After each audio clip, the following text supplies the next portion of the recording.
Hello, my name is Mia Flowers, and this is my audio statement for my autoethnography essay. For specific language choice, I chose to describe Miss Day's classroom environment and her interactions with students in a positive light. For example, I wrote her classroom was always a positive environment and a space where students felt comfortable and motivated to work. I made this choice because I knew my classmates might have had an experience with a good environment in their previous classrooms. By portraying Miss Day's positivity, I aim to set a constructive tone and avoid any potential negative impressions of educators that might have effect on my peers' views. My thought process was to highlight the supportive aspects of the learning environment and to ensure the focus was on my personal growth and learning rather than any criticism. For the detail inclusion and exclusion, I chose to include the details about how I adapted my communication style based on Ms. Day's body language and availability. I wrote if she seemed stressed or focused on a task, I tried not to interrupt her. Instead, I waited for moments where she seemed more relaxed and open to conversation.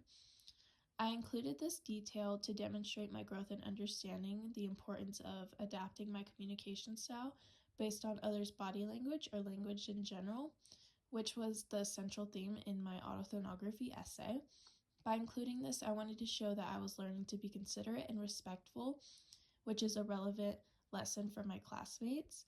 I excluded more specific details about any potential negative interactions or conflicts with other students and to keep the focus on a positive adaptation and personal development. One risk I took was sharing the potentially awkward experience of being separated from my friend Mackenzie and the initial embarrassment that came with it. For example, I wrote, it was an awkward situation as we were the only two students being separated, which made the classroom environment a bit uncomfortable. The risk here was that it might come off as too personal or might not resonate with my peers.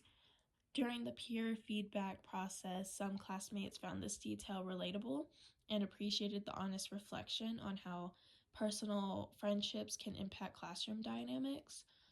Overall, the feedback highlighted that while the detail was a bit risky, it added depth to my narrative by illustrating the real challenges of adapting to different communication contexts.